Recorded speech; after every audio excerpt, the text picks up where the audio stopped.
Jones. Carving real good. All right. You ready? I'm ready. All righty. Welcome back to the second ever episode of Fight Show. Tonight we're talking about UFC Fight Night Rozenstruik versus Gane.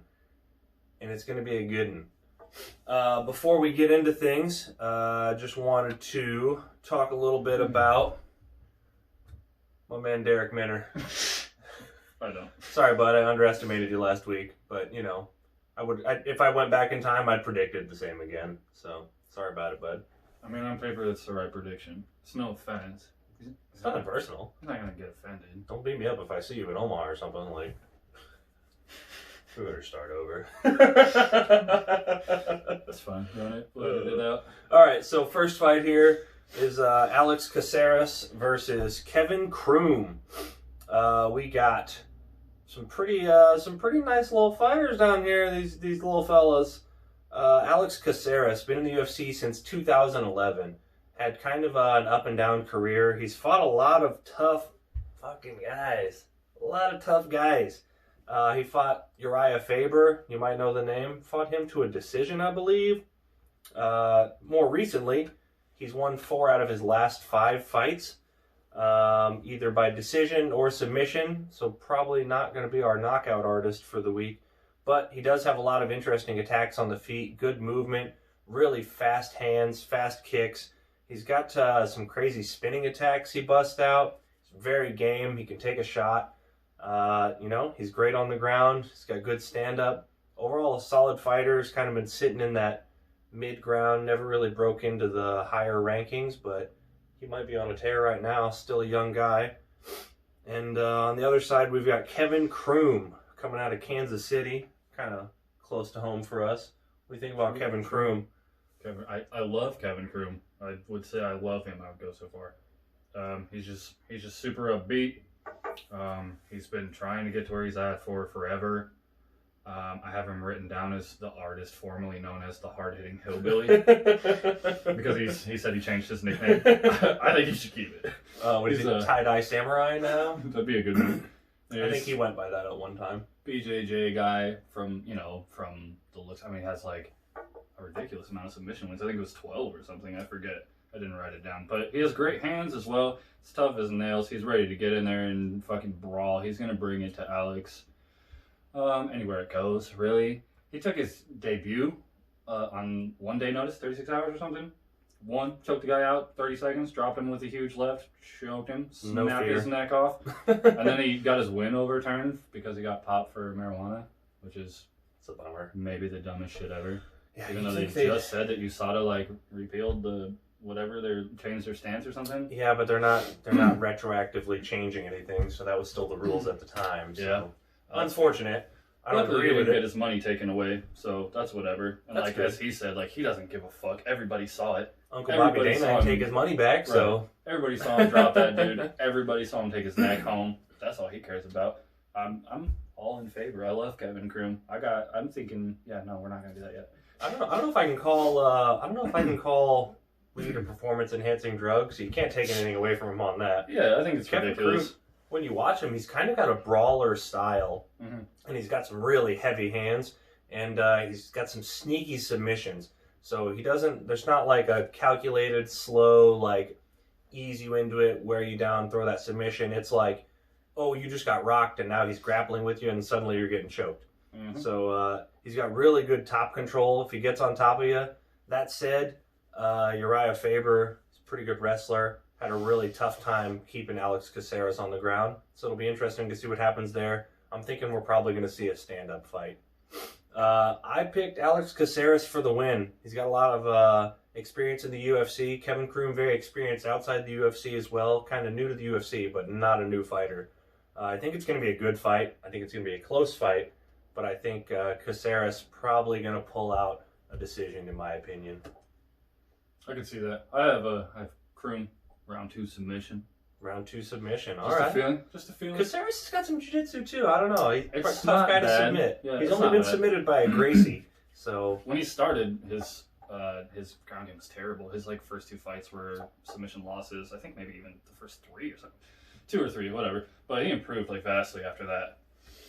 But yeah, he lost to Kron Gracie by submission, no shame there. Like, he's a little susceptible in the grappling, but on the feet, he's phenomenal. So, you know, it's one of those things. He's Bruce Lee incarnate. Like, I mean, they're both really fun to watch. So either way, it's going to be a great fight to watch. Great. All right, what do you got on Hill versus Yoder? So, Angela Hill, start with her. She is an elevation fighter. Love that camp. Those guys are great. Dober, Magni, Blades, like Gaethje now. Gaethje. Just outstanding camp. Train, great coaches. They train at altitude. Like, that says a lot. She's a great boxer, to get back to her. Really well versed in the striking well altogether. She likes to throw these really tricky like elbows when she gets in close, like, because she has that length. You know, like, she's not super tall compared to other people, but she's long. She throws those good elbows. She has great knee attacks. Big power, great overhand. She's just savage, like, just savage, honestly. And Yoder's kind of a tall fighter for the division too, but doesn't seem to implement that reach quite as much. Right. So it'll be interesting to see how that matches up. And like, Angela's grappling is super good as well. You know, like, it's there. She's training with the best of the best, probably getting all the repetition she needs. You're not holding her down. She's very, the very best strong of the best for the grapplers division as well. Yeah. She's not going to get tired. Nope. And what, you want me to go on Yoder? Yoder, she trains with the legendary Dan Henderson. I don't know if you knew that. Hendo. Shout out to Dan Hendo. I fucking love Hendo. Lifelong fan. Hendo, you're in Nebraska. Hit me up. Let's get a beer. So, as a joke, this is all I could find on her wiki page, which really annoys me, but whatever. She's a dog lover and has a dog named Beth. Oh, damn. A dog named Beth? No offense to her, yeah. That's literally the only info I could find, though. I couldn't find any accolades. I couldn't find, like, anything. She's a grappler as well, though. Well, she is a grappler, I shouldn't say as well. All of her 8 wins are by submission and decision, 4-4. So, I don't know. We'll see how that goes. I think she'll obviously try to engage the grappling. Probably not going to work out. I think Angela will most likely just beat the shit out of her on the feet and not get taken down, and etc. So Angela Hill came into the UFC in 2014, so she's been around a while. She's had some fights, and since then, she's pretty much fought everyone you don't want to fight in this division. Yeah. She fought Rose Namajunas, Claudia Gadelha, Jessica Andrade, just some really mean, scary girls. And that's why she fought Joanna as well. Did she? I think so. She's fought everybody. Wouldn't surprise me. And done well. Like, yeah, I think Claudia and Andrade were both to decision. I could be wrong on Andrade. I know Claudia, she fought to a decision. Kind of a questionable decision loss for her. Super questionable. Some would say she won that fight. I think everyone said she won that fight. I think Claudia thought she won that fight. She's got really good footwork, heavy hands, like you said, clean boxing, really good combos. Oh, yeah. She's not a one and done puncher. And that always helps on the scorecards, you would think. Yeah. I don't know. Depends who's scoring it. Ashley Yoder on the other side, she sometimes, so in some of the fights that I watch, she can be a little bit reckless chasing those submissions, but she does get them sometimes, so it can be successful. She's really tough. Saw her take some mean punches. I don't think that she's fought anyone exactly the caliber of Angela Hill. And I think if she wins this fight, it'll be a huge, huge come up for her. Absolutely. But that said, she is very long, but like I said before, doesn't necessarily utilize that reach as much. She's got pretty fast hands when she throws them. Good counter puncher, which is something we might see out of her this fight, but she doesn't really have that knockout power that we've seen. So still good with the timing on the counter punches. I would say, I also had a note there about Hendo, because you got to mention Hendo when he's involved. How can you know? Any opportunity you get. I mean, makes a big difference, especially when you're talking grappling. And one thing I liked out of her a lot was that she throws really good knees, especially in those clinch situations. But again, that's also a strength that Angela Hill has. Mm-hmm. So we'll see. If they're in the clinch, it's going to be dirty. The ribs are going to hurt tomorrow. Oh, yeah. We'll see. It's going to be knees thrown. It's going to be elbows and blood spilled. 2017, they fought. Hill won by decision. And I'm predicting a similar outcome here. I got Hill for the win. Likewise. I would like to see Angela win by KO for obvious reasons, because she just gets fucked on the scorecard sometimes. But yeah. I have Angela by decision. I'm almost certain it'll go that way. Not that, I mean, that's a little, boastful. You never know what'll happen. But you never know. It seems like the gap in the striking is so big. time and time again, we've shown that nothing is guaranteed in fighting. True. Coming up next, we've got Pedro Munoz versus Jimmy Rivera. Another rematch fight. This one, your first fight was in 2015. It was a decision that went to Jimmy Rivera. I think it was split as well, so super close. This is a tough one to call. Pedro Munoz has been around since, a while. Forever. And he's kind of had an up and down career. Some wins, some losses. He's fought a lot of really mean guys. He is an iron chin zombie. He's going to walk you down. He's going to make you uncomfortable. He's going to take your best shots, and he's going to keep returning fire. And he's got some heavy hands. He can definitely snag a knockout if you let him. Oh, yeah. That said, with those heavy hands, and he's got really good, quick body kicks that we saw, especially in the Aljamain Sterling fight. He was throwing those really fast, kind of to the low abdomen, and they land, those front kicks. And he throws them there's not a lot of tell to him. No lead up. You don't really see it coming. He's fast. It's just a quick kick, and you don't like it. And if you can land anything on Aljamain Sterling, that's pretty nice. He's a fast man. They've both fought Aljamain Sterling, actually. Jimmy Rivera, what do you think about him? This guy has been around, and he has been, there was a time when people thought he was just going to clean out this division, and that time was not that long ago. He's had some really tough fights. He's fought Aljamain Sterling and Petr Yan, who is the... Petr. Just kidding. Peter. Pete. Anyways, Petey, old Petey. That scary Russian guy. Aljamain as well. He's fought the who's who. He had like a 20-fight win streak or something before he finally lost. Yeah, Jimmy Rivera. Yeah. And I don't know. He closes distance really quick. He's got really fast leg kicks. He's got good combos. Jimmy Rivera is a scary man. He has been knocked out a couple times. And I think, for me, that's the tipping point in the decision between these two. I got Munoz because even though Rivera is so dangerous and so talented, Pedro Munoz is just like, he's not going to be denied. The only way I see Rivera taking this is by decision, and he could very well do that. It's so tough to call. I flip-flopped back and forth between the two a couple times, but I think I landed Pedro Munoz is probably going to take this, and I think it's just going to be out of sheer toughness. So, yeah, to talk about Munoz, he's the young Punisher. He's walking, talking, highlight reel, brutal choke artist. He has like 6 crazy guillotine submissions. That it's like, how did he even do that? Judo brown belt. He's a BJJ black belt. The guy he trains with is considered like the best featherweight BJJ fighter, like the guy that gave him his black belt, and like one of the best pound for pound as well. On top of that, he's like a phenomenal kickboxer, man. He's great. And then Rivera's a 3rd-degree black belt in Kyokushin karate. Did you know that? I did not know that. 3rd-degree black belt in Kyokushin karate. And it shows. It shows in his fight. What I like about it is the way he's adapted it. Because he doesn't look like a karate fighter. He's honestly like predominantly a boxer. He's so good. Like, if you watch his fight with Peter, his head movement is so like great. It's like immaculate. And I think, I don't know, people don't see that. People act like Jan was landing a lot more than he was, but I was watching a lot of slip strikes, and like he's just great. He clearly has an excellent understanding of the stand-up game. And I think people kind of discounted Rivera after that loss to Petr, but that was before everyone really knew how good Jan was. I think that increases his stock, honestly. Like, absolutely. Also, he has 17 wins by decision, which most people would probably count as a critique, but for me, I think that's kind of impressive to get the nod that many times, right? Like, he's scoring points every round. And like all of his fights have been against basically killers, right? Like Dawson, Sterling, Jan, Marias, Thomas Almeida back in the day, Faber as well. Like he's fought the who's who. Could have been a co-main or main honestly. We have the number 8 guy versus the number 9 guy rematch, whatever. Super close the first time. You can count on these guys to just beat the shit out of each other. Like, plain and simple. It's going to be a brutal fight. It's hard to pick. No matter what, I would say that this is a fight of the year contender for sure. I mean, I know it's early in the year, but still, like, I have Jimmy by decision. No, blood on the canvas for sure. But I got Jimmy by decision.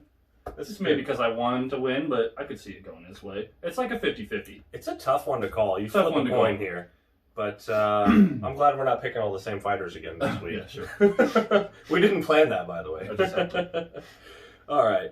Montana De La Rosa versus Mayra Bueno Silva. I'm going to let you take this one first. Okay, yeah. De La Rosa, she is another elevation fighter. Brown belt in BJJ.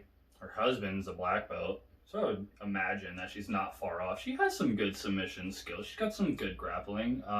She's got a submission win or two in the past. From what I saw, she doesn't generally have any intent to strike. But in this fight, we may very well see a lot of it because it's like grappler versus grappler, you know. But then again, maybe they just grapple the whole time. She does have some decent boxing. Mhm. Haven't seen a lot of it, but I think more recently she's trying to become a more complete fighter. Sure, She's still young, still growing. I mean, all fighters are evolving every fight. So and obviously, she's going to get a lot of good stand-up training at that camp. Like, there's killers in there. yeah. How about, let's see, Montana De La Rosa. She's got a lot of decision victories, and I guess, like you said with Jimmy Rivera, you can take that one way or you can take it another. To me, I think that she struggles to get a finish. That said, I do think that Mayra Bueno Silva does not struggle to get a finish. True. But she's also kind of, I don't know, I guess you could say untested as far as the UFC is concerned. Kind of unknown in general. Like, super fresh to the game, yeah. They both have a fight against Mara Romero Barella. I'm sure I'm butchering that. Sorry, Mara. So they both have a fight against her. De La Rosa took her to a decision. They both beat her. And Buena Silva actually got her in a first round submission. I don't know. Sometimes you get caught. It's really hard to make anything of that. Couldn't find footage of either fight for free. And, you know, sorry, Bobby Dana. We ain't going to be stealing it. You ain't going to catch us on that. Couldn't find any video information on Mayra, which is like super frustrating because it'd be, you know, interesting to see. She has like first round submissions. I'd like to see how that went. Like, she has a great nickname, Shitara. Yeah, that's badass. We like that. So anyways, I've got De La Rosa, likely by decision. I think based on background, I think she's going to score more points on the feet.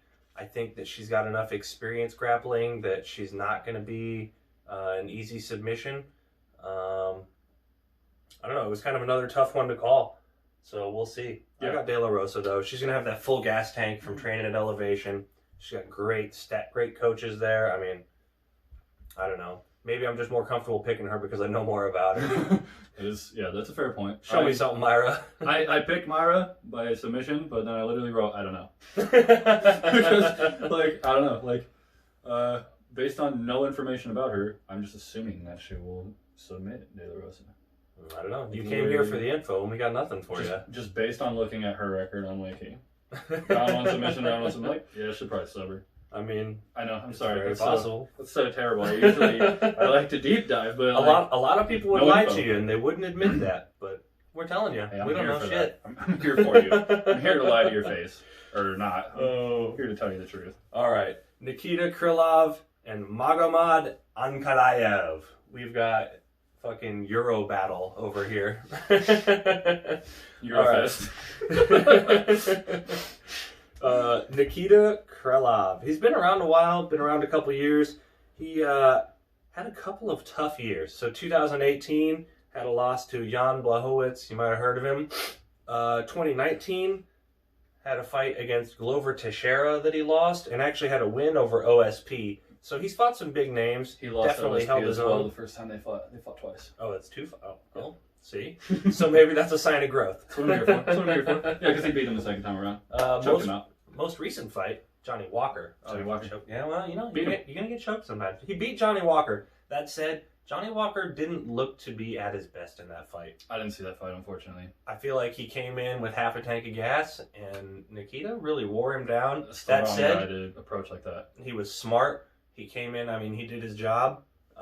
He's got really good, like, diverse kicks from the stand-up. Yes. From legs to body to front kicks to head kicks. I mean, you name it, he's throwing it. They're really quick. He's got pretty heavy hands, and he is persistent. He's the type of guy that's just going to keep coming at you. He's not going to stop. He's not going to give you any respect unless you absolutely earn it. Mm-hmm. You have to do a lot. And even in tight situations, when we've seen him in trouble, he stays very composed. And I think that's going to be very important in this fight. Magomed Ankalaev. What do you think? Magomed, so again, I couldn't find a ton on him. I watched some clips and stuff. Striker looks to be a great striker. A couple of his titles, he's a master of sport in Russia in amateur MMA. I'm pretty sure his was Russia, and master of sport in combat sambo. Master of sport essentially is it's an award given by the USSR. It's probably the equivalent to a black belt essentially. They don't call it that. Master of sport. Okay. So, yeah. I'm into it. It's 14-1. It's a good striker, but also he's well-rounded. So, this should be a super interesting one. Nikita, if I may touch on him, Mr. Krylov, karate black belt, master of sport in karate in the Ukraine, master of sport in army hand-to-hand combat and submission fighting, which, yeah, you see that. Yeah. You definitely see that. Definitely. And, to let his history speak for itself, these awards clearly aren't bullshit, right?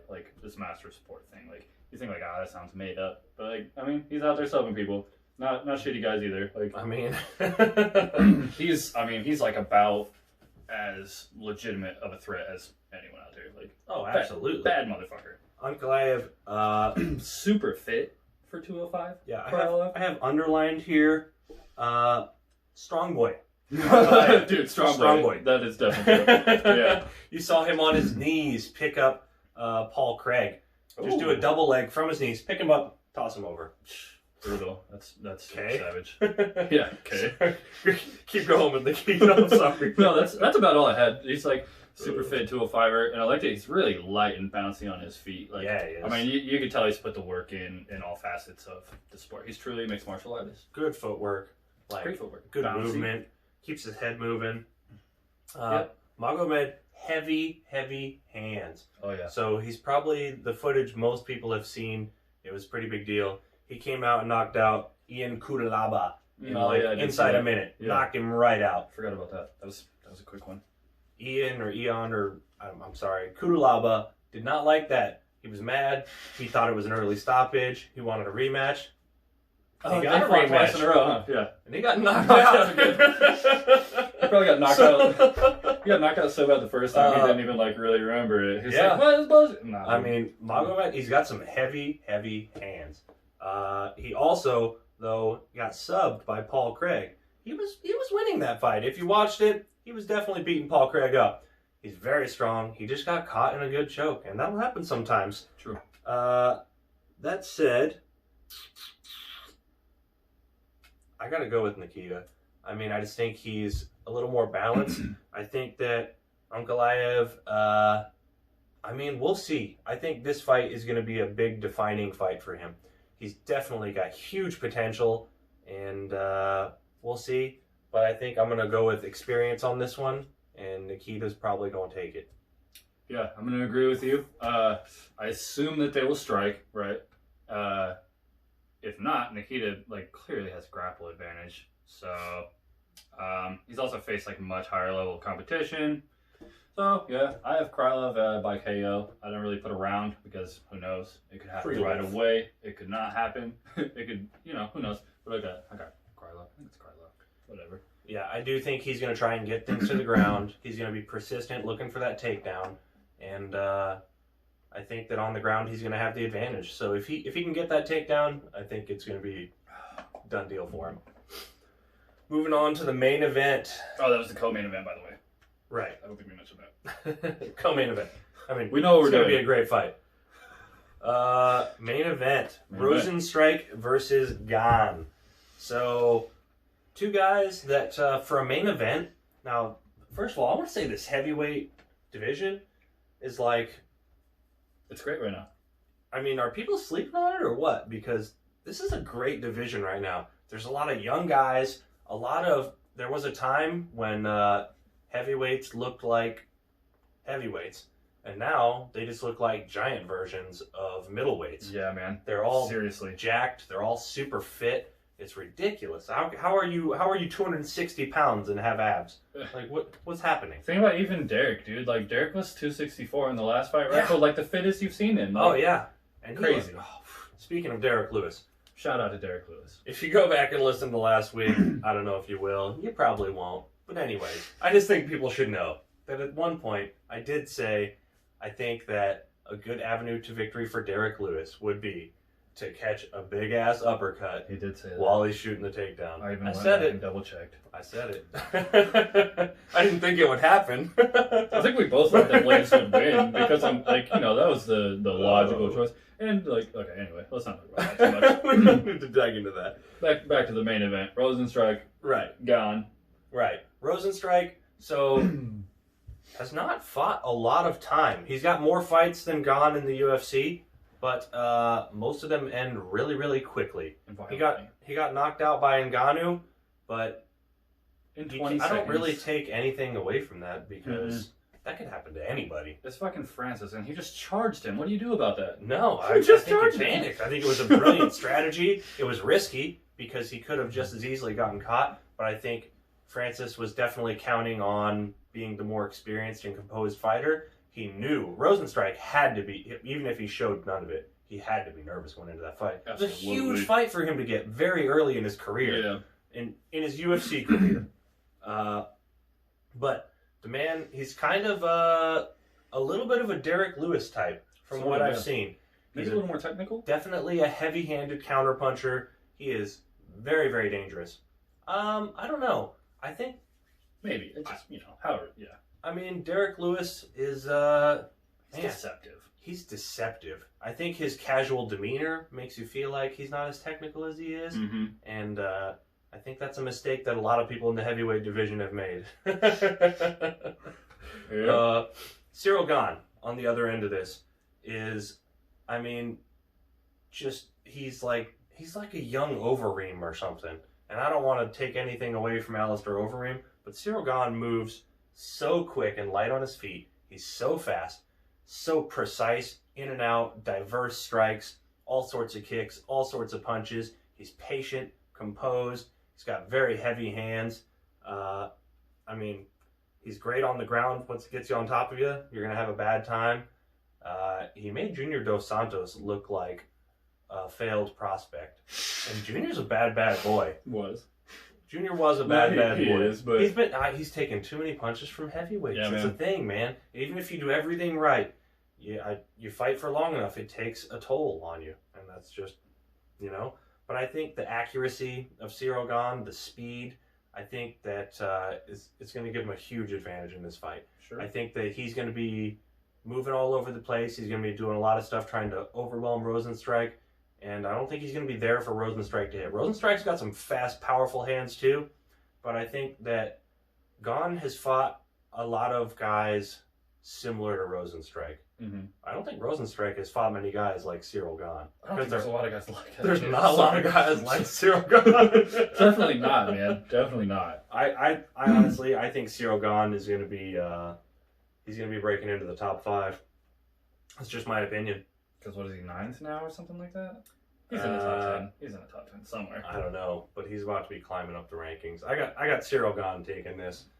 Yeah, so Rozenstruik, I mean, I think he's great, right? Like, he is great. He is. He KO'd Arlovsky, like, stepping back with a left hook. Like, no power there. There shouldn't be. Like, knocked his ass the fuck out.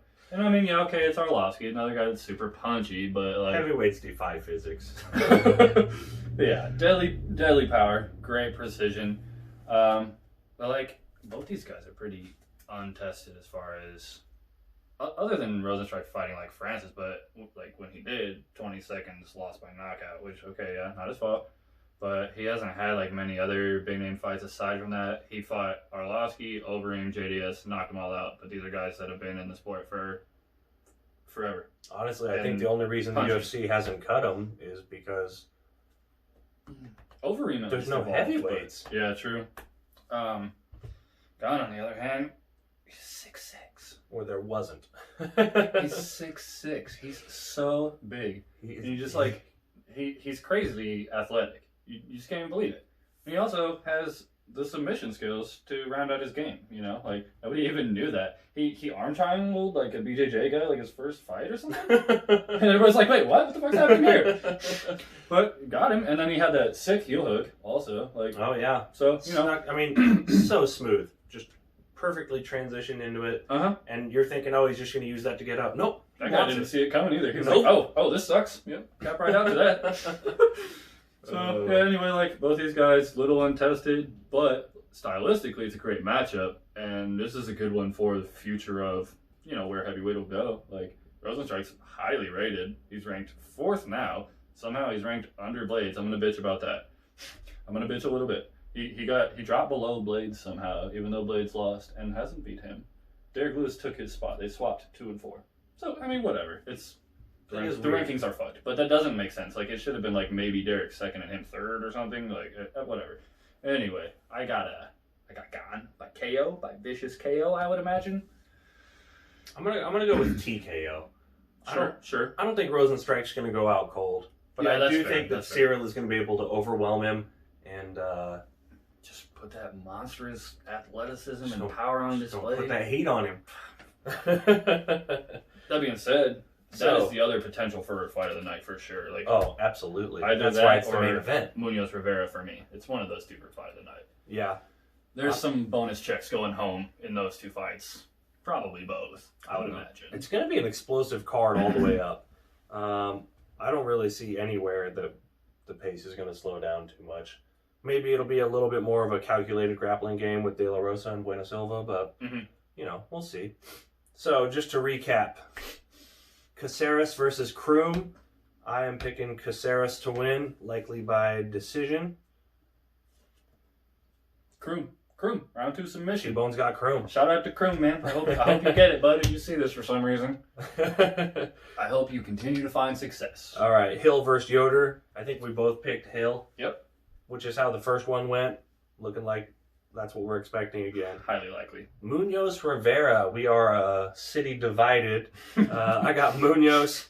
You got Rivera. I got Rivera. I mean, I think it's going to be a great fight either way. Absolutely. I would be very surprised to see this go less than 2 rounds. I'd love to see a 15-minute just ass beating on both sides, though. That's what I would have loved to see this be the co-main and see it for 5 rounds. I think they can both go 5 rounds. Absolutely. I don't know why they didn't. I don't know. Not to take anything away from Krylov and Ankalaev, but right. We'll see. De La Rosa, Bueno Silva. I got De La Rosa. It's just how I feel. You had Bueno Silva. I got Bueno Silva, yeah. Based on nothing. Yeah. And I got De La Rosa based on a little something. I forgot what his last name was. Krylov, Ankalaev. I hope I'm saying that. I've said it so many times. We both got Nikita picked for the win. Big Nikita. Rozenstruik, Gane. We both picked Gane. Yeah. But, there's definitely a clear avenue to victory for those heavy-handed counterpunchers, as Derek Lewis showed the world.